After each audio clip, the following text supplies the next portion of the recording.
ও যা স্বাদ হয়েছে না, দারুণ।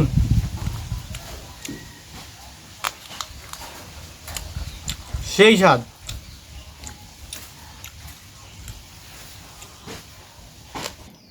হ্যালো বন্ধুরা, আসসালামু আলাইকুম। তোমরা সবাই কেমন আছো? আশা করি ভালো আছো। আমি সারের উপর তোমাদের সামনে নিয়ে আসলাম নতুন আরও একটি ব্লগ।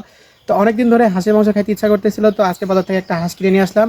তো এখন এই হাঁসটা জবাই করব, তারপর আমু মাংসগুলো কাটে নিবে, তারপর কীভাবে রান্না করে হাঁসের মাংস সেই রেসিপি তোমার সাথে শেয়ার করব। চলো শুরু করা যাক।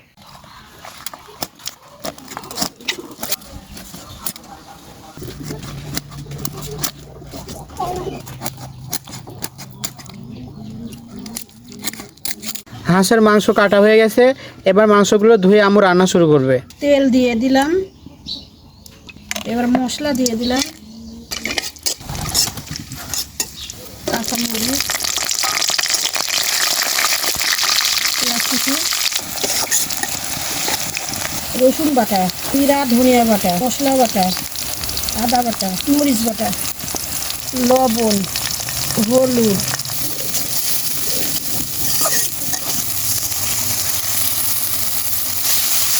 মশলা কষানো হয়ে গেছে।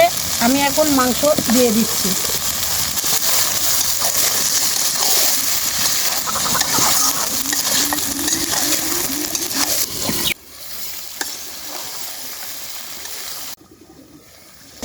মাংসটা কষানো হয়ে গেছে, এখন আমি পানি দিয়ে দিব। এবার সিদ্ধ হওয়ার জন্য ঢাকনা দিয়ে ঢেকে দিব। মাংসটা হয়ে গেছে, ভাজা জিরা দিয়ে দিলাম, মাংসটা নামাই দিব। আমুর হাঁসের মাংস রান্না করা কমপ্লিট। এবার খেয়ে দেখি কেমন হয়েছে হাঁসের মাংসটা।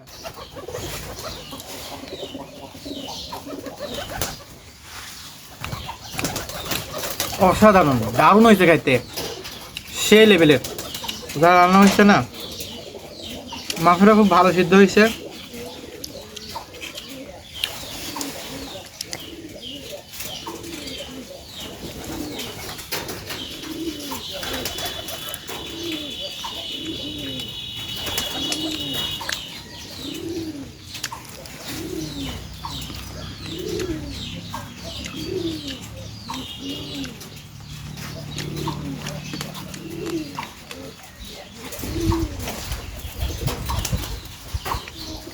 আবার আমার এই পেজে নতুন নতুন অনেক ভিডিও আপলোড হবে। আপনারা এই ভিডিওগুলো দেখতে থাকুন এবং আমার সাথে থাকুন। ধন্যবাদ।